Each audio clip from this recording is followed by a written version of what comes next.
My name is Barb Bideman, and I'd like to share with you today a little bit about how to get started homeschooling. My husband and I homeschooled our children for 17 years. They're both adults now. The oldest is a graduate student working on a PhD in computer science at the University of Illinois.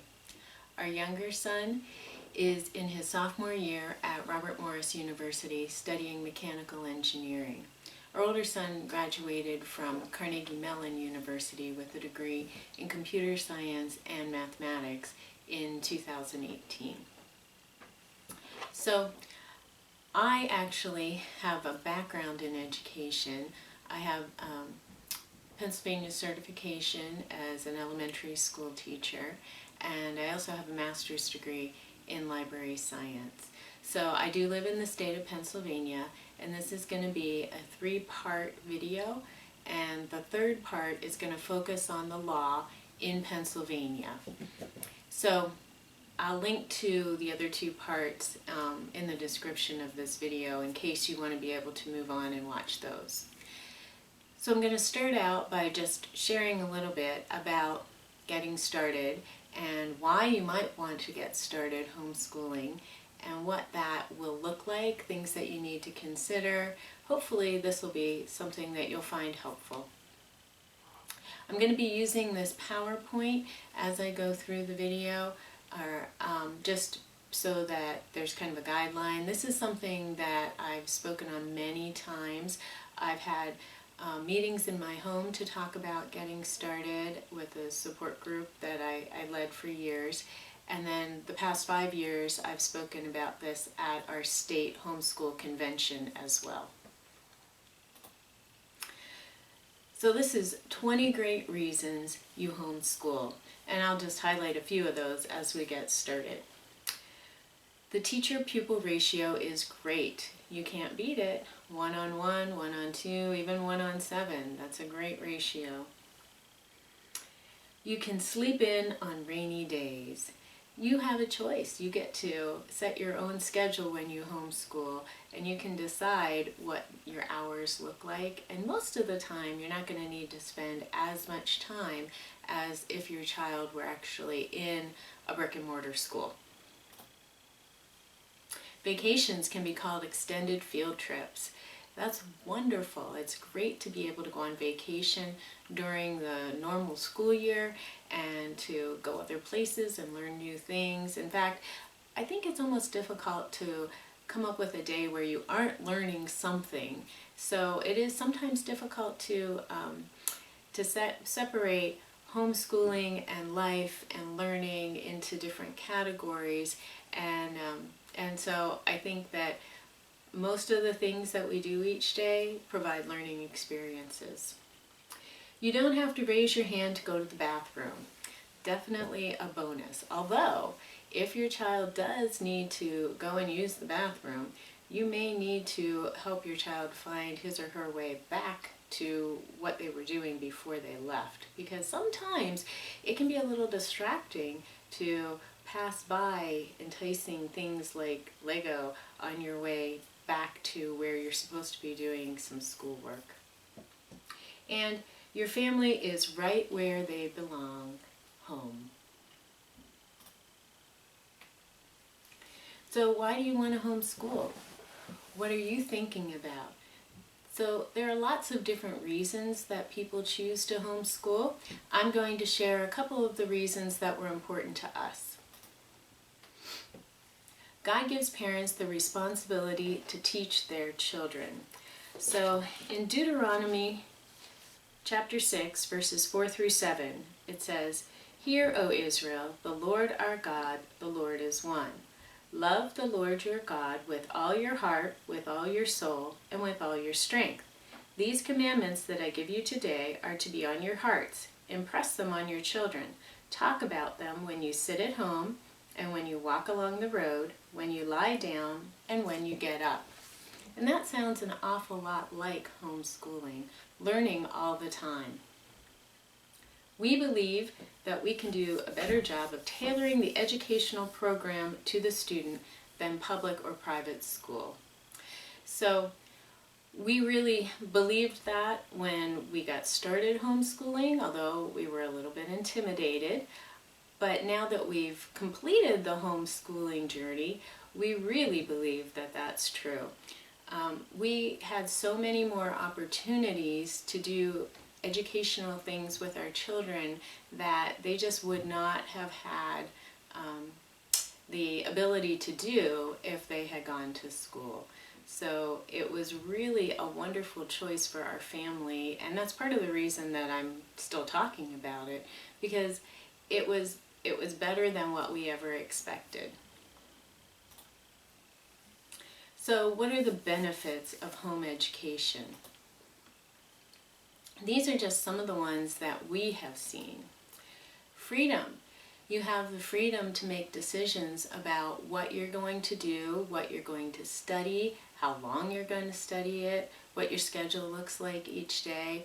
There's just lots of freedom, even in a state like Pennsylvania where our homeschool law is considered to be somewhat restrictive. We still have lots and lots of freedom as far as what we choose to do as homeschoolers. And the wonderful thing is that homeschooling looks different in everyone's home. So what I did in my home would look very different than what someone else might choose to do. Just because our families are different, we're different people, our kids have different interests and different skills and abilities and strengths and weaknesses. So it's wonderful to have that freedom to be able to teach your child in a way that is best for the child and best for your family as well. Character building. So we thought character building was very important as we were homeschooling our children. So we made an effort to use some curriculum related to character building. We used some Peacemakers curriculum. We also read lots of biographies because we found that those provided good role models for our children as they were growing up. And we had lots of opportunities to work through character issues because they were happening here and now during our homeschooling experience. Our kids weren't away somewhere else with other kids dealing with these issues. We were pretty much present to see a lot of what was happening. It's less expensive than private school.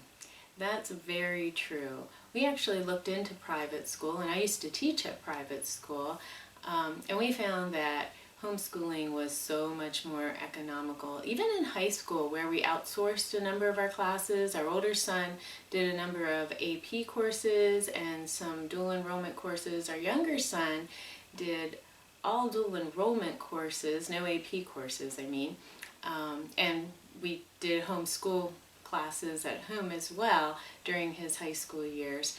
But he earned enough credits at our local community college in order to get an associate's degree in math and science when he graduated from high school.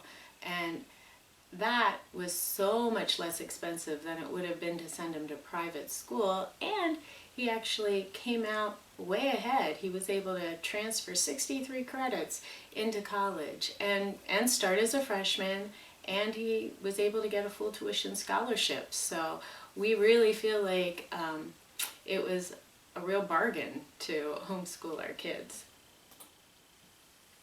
Academic success. So I think some of that just came out. We've seen academic success in our family, and I also serve as an evaluator for homeschoolers in Pennsylvania. That's one of the law requirements, and I have seen lots and lots of success. Children that have really been able to build on their strengths and be able to complete high school and go into a career that they're really excited about, and just so many good things that have happened because of the academic success that people have had with homeschooling. And a strong family. So I've shared a little bit about that too as far as character building, but we also have found that our family really enjoys being together. We still, even with our grown kids, enjoy playing games together and going places together. And it's a relationship that was built over so many years, and our children really enjoy each other's company still. They definitely had some bumpy times when they were growing up where they didn't always enjoy being together, but they worked through those. We worked through those with them, and because of that, we still have a strong family, and I'm very thankful for that. Creativity.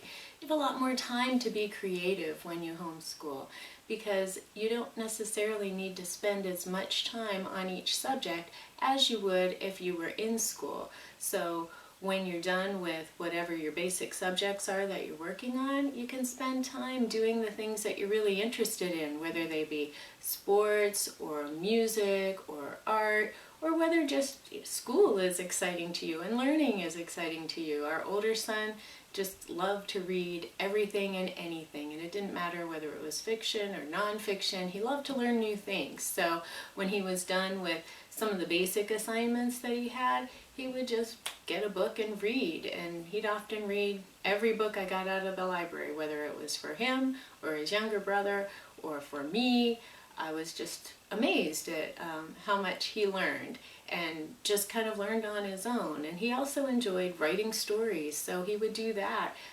There's just lots of ways that kids can be creative when they're homeschooled.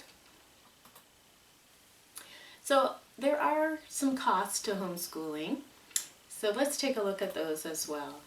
One of them might be income. So if you're used to being a double income family, you're probably going to need to reduce that back so that one parent will have time to homeschool the children. So you might become 1.5 or maybe just a one income family. And that's what we've been pretty much the whole way through. But we have been blessed, and I'm very thankful for that. I'm thankful for the opportunity to be able to homeschool our kids and not have to work full time. I also know single parents who work and homeschool, and they are able to make that work well too. Every family is different, like I said, so you'll need to determine what's going to work for you. Free time. So you may not have as much free time if you're homeschooling. It does take some time to select resources and also to create lesson plans or decide how you're going to teach different things. Maybe you want to try out the experiment ahead of time to make sure it works, or maybe you want to watch that video before you have your child watch it. There just may be things that you want to prepare so that you know that your day is going to run smoothly. So you may lose some free time if you decide to homeschool. Monetary cost of curriculum and classes. So we mentioned that a little bit already. If you decide to outsource, it's probably going to be more expensive because you'll be paying someone else to teach your child. But you have a lot of control over the cost. So you can decide whether you want to purchase a box curriculum, something like Sunlight, where you get everything in one package, and that might be a little more expensive. Or on the other extreme, you might find free curriculum on the internet that you choose to use. So it's really up to you how much you want to spend on homeschooling. You can spend very, very little. You can spend quite a bit, depending on what you choose to do. Relationships. So sometimes you'll find that relationships are a little bit strained because of homeschooling. I'm thinking of particularly relationships between parents and their parents, the grandparents of their children. So sometimes grandparents have difficulty understanding homeschooling and accepting it as the choice that their children have made for the grandchildren. Most of the time, grandparents do come around and come on board and get excited about homeschooling, but sometimes there is definitely sort of a strain in that relationship. They sent their child to public school and they don't understand why that's not good for their grandchild as well. And homeschooling may be something that they're just very unfamiliar with. So it's something that, like I said, over time can definitely improve, and I've seen that many, many times where grandparents have really come on board and even gotten involved in the homeschooling journey. Also, if your child was in school and you're bringing your child home, you might find that it's harder to maintain those relationships with children and parents that you knew from school now that you're homeschooling. So the good thing is you can build new relationships through homeschooling as well. And stress.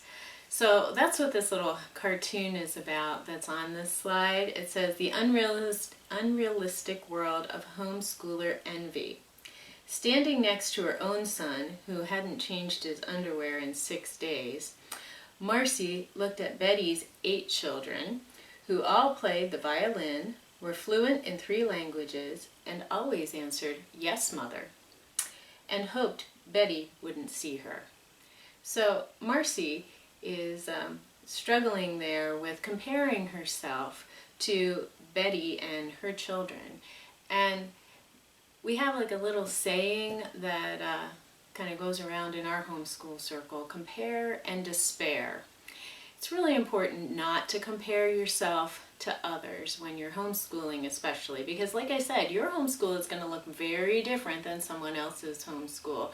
And that's just because we're different people, different families, different jobs, different neighborhoods and houses, and different numbers of children. And so we're just not going to look the same, and that's okay. So it's important to kind of be careful and not add to your stress by comparing yourself to someone else. And let's face it, we really don't know all the details of someone else's life. So it's important to enjoy the other homeschoolers that you're able to spend time with, but not to compare yourself to them. And also, there's just some stress in homeschooling because you're the one that's responsible for your child's education. And sometimes that can feel really overwhelming. I think the best antidote for stress is faith. And I have faith in God and really believe that He called us to homeschool our children, and trust that He would bring us through, and He really did, in ways that were just, like I said, way beyond what I ever imagined. So anyway, I encourage you not to let stress bring you down, but to really know that you can do this. It might not look the same as somebody else, and it might feel stressful at times, but it's something that is worth the effort. So home education is a way of life. It involves putting your family before yourself. And it also works best if it's a decision that's made by both parents and they agree on it. Now that doesn't always happen. I've definitely seen cases where the mom really wants to homeschool and the dad's not really excited about it, or vice versa. And oftentimes after homeschooling has kind of progressed a little bit, the other parent really does come on board. Or sometimes it helps to encourage your husband or your wife to talk to somebody else who's homeschooled for a little while that might be able to answer their questions and help them to better understand the benefits of homeschooling. So in this cartoon, we have a woman who has drawn the map of the world on her husband's stomach and is now using that to teach her children. I don't encourage that. I think that's actually kind of weird, but anyway, yeah, so this is just a reminder that it's great if we can involve both parents in homeschooling, and it can be a lot of fun. My husband would actually read history with our kids in the evening when he was home, just so that he could be involved in the homeschool experience too. And the kids really enjoyed that. It was a really good time for them to be with their father, and it also gave me a little bit of a break to be able to maybe catch up on some things that I hadn't done during the day. So it didn't have to be a whole family thing in the evening with him. It actually was kind of his time with the kids.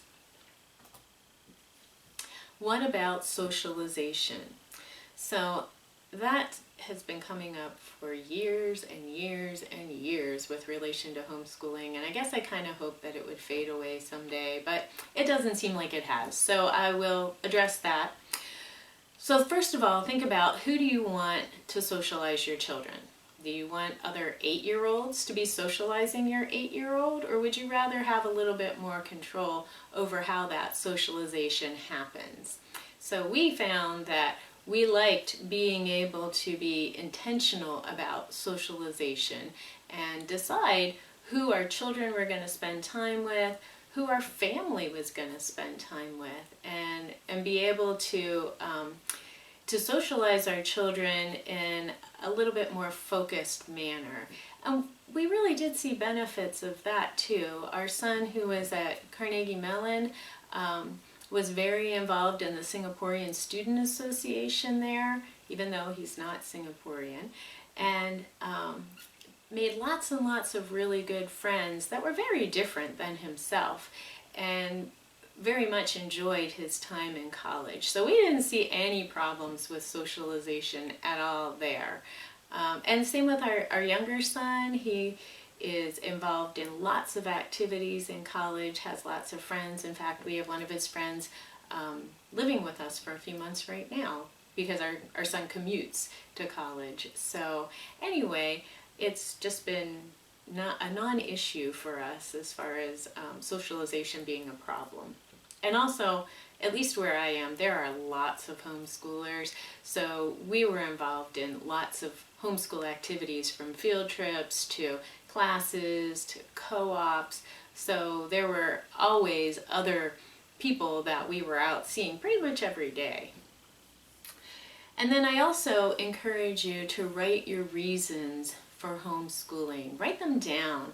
Write them down and file them away, because when you come to a time where you're feeling that stress, when you're struggling to decide whether this really was a good idea, it's great to be able to take out those reasons and look at them and read them and say, yeah, this is why I decided to do this. And it really does kind of help to focus you and change your perspective sometimes when you have that available to you. So, now that you know why you're going to homeschool, we can start thinking about some goals. And I use this verse, Luke 2:52, which says, "And Jesus increased in wisdom," which for me would be intellectual goals, stature, physical goals, favor with God, spiritual goals, and then also favor with man, which would be social goals. So, I set goals in those areas, and I actually found that online through HSLDA. Vicki Bentley from HSLDA has an Education 101 page, and she talks about setting goals and using this verse on that page. So I wanted to make sure I gave credit to her. HSLDA, by the way, is the Homeschool Legal Defense Association, in case you're interested in that. And there are a lot of free resources that are online at their website that might be useful to you. So, as far as intellectual goals, some examples of what we use for those would be like complete a science fair project or learn to tell time. So obviously these are not goals that are all for the same child. These would be different goals for different ages here. So I'm just trying to give you an idea. So you're going to want to make sure that you have separate goals for each child. And then physical. Learn to tie shoes, cook a healthy meal, walk the dog 3 times a day. Those are things that you could have your child do, and actually they can be a little bit measurable there too, which is really helpful for being able to determine whether you're making progress on these goals. Spiritual, memorize James 1 as a family, keep a prayer journal. And then social, plan a game night with friends 4 times a year. Volunteer with the food bank 3 times during the summer. And that brings up the fact that you can homeschool year-round. Like I said, for us it was really hard to determine this is school and this is not school, because we were pretty much learning things no matter what we did. And so we often did what we would call maybe school. We tried not to call it school all the time, during the summer as well. So we were always learning. So having goals that stretch over the summer is just fine, because that's a great time to learn things too. So the next thing I wanted to mention is curriculum. Now that you've set some goals, it's time to find appropriate materials to help you achieve those goals. So in Pennsylvania, schools are required to loan books to homeschoolers. So if your child would have gone to a certain school district, you can go to that district and request the books for whatever grade level your child is at, and they need to give you those books. There's a requirement. So if you wanted to get curriculum that way, you could. And that should be totally free. They're not supposed to charge for that. You could also use the library and online resources, and that would be another way that you could acquire free curriculum. I actually was at the library just the other day. I still do some private tutoring, and I picked up a few books, and I'll show you. So I picked up this book, Games for Learning.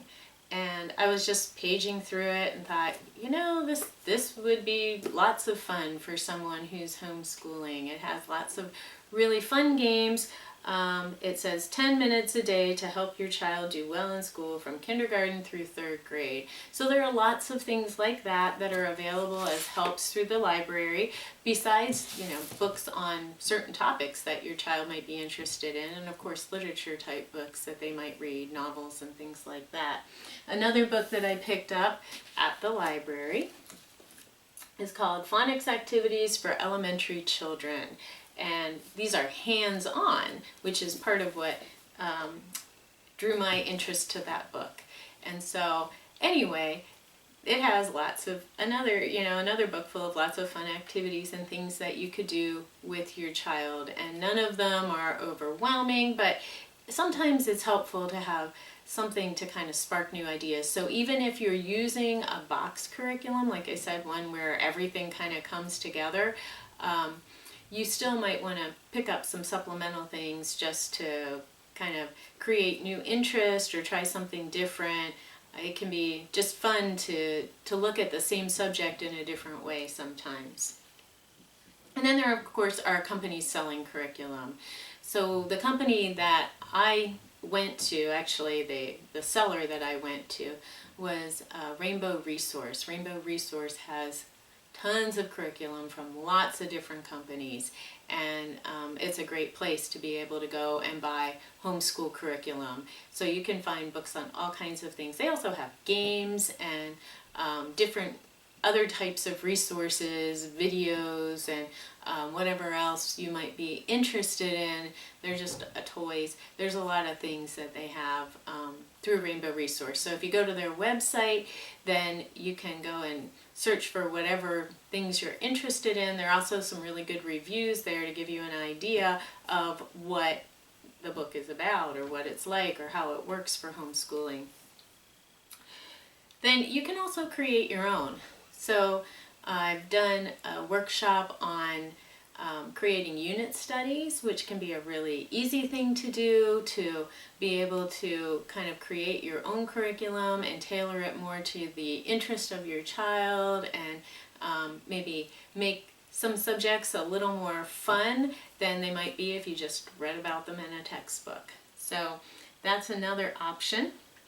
You can rely on classes or co-ops. So a homeschool co-op is when parents get together, and some parents teach, some parents might help teach, might be an assistant in a classroom, some parents might help make lunch, or other parents might help clean. So everybody's kind of involved in this co-op, but not everybody necessarily is teaching. So the one that we went to met on Fridays, and our children could choose from usually 4 different time periods of classes, and it was nice because there were classes for all different ages. It was a pretty big co-op, And I usually taught a class. I like to teach math and science courses, so I would often teach a math or a science class at the co-op. And then my kids would be learning from other parents who had other interests and passions like music and art, and both of my kids did chess at the co-op. I don't even play chess, so it was great that they could do that. And then there were also more academic classes that they could take on geography or on the human body. There were all kinds of things that they could do at the co-op, and they really enjoyed it because they also got to spend time with their friends at the co-op. So it was sort of a day that everyone looked forward to at the end of the week. You can also have a style of homeschooling that kind of dictates what curriculum you use. So if you choose to be a classical homeschooler, then you might choose to buy your curriculum from Veritas Press, for instance, because they supply a lot of classical curriculum material. So what you choose to do as far as your style of homeschooling, which we'll get into next, may determine what kind of curriculum you're going to get. And then I always encourage people to start with math and reading, or start with math and English. So if you're just getting started homeschooling, if your kids are real little, then I would say start with math and reading and see how they go. Try out some curriculum if that's what you want to use. There's also unschooling, which means that you don't necessarily have a particular curriculum. You just kind of follow your child's interests, and I know people that have done that and it's worked really well for them. I'd say we did a little bit of that here and there, but if you start with math and reading, then it gives you a chance to just get your feet wet, see what works, what doesn't work, before you buy all of these books or all this curriculum and realize that only half of it is really what you want and that other things might work better. That's kind of hard and frustrating. And it can also be overwhelming to start with every subject. And if your child is little, like kindergarten, then teaching math and reading every day is plenty. You don't need to teach every subject to very young children. If your child is older, say you're pulling a child out of school, then I suggest starting with math and English. Again, so you can get a feel for how things are going to work for you and your family, your child, how they learn, what kinds of materials work best. So, and then also ask other homeschoolers what they use and ask if you can see it. So you can borrow things and kind of try them out, at least look over the books. And we've done that through the library as well. We've borrowed things from the library that we've thought about purchasing, but we weren't sure if we'd really want that or not. So this would be an example of that. This is called Draw Squad, and it's a art curriculum for probably elementary age kids. And our kids really enjoyed Draw Squad. It was a really good fit, but we tried it out from the library first, and then we purchased the book. And that's also true for this art book as well. This is Art for Fun Projects, and it was a really fun book that we enjoyed when we got it from the library, and so we purchased it because there were lots and lots of great activities that were in this book, and I really liked the way it presented them, comparing them to actual pieces of art and allowing your child to kind of practice in that line. So anyway, those are some of the things we've used for curriculum. So I'm going to stop the video right now, and if you want to continue on to the next one, like I said, I'll have a link. And so we will continue with talking about styles of homeschooling on the next video, and then just kind of progress through a little bit more about how to get started homeschooling. So thanks so much for taking the time to watch this. I hope that it's been beneficial for you, and hopefully you'll be able to watch the other videos and they'll be useful as well.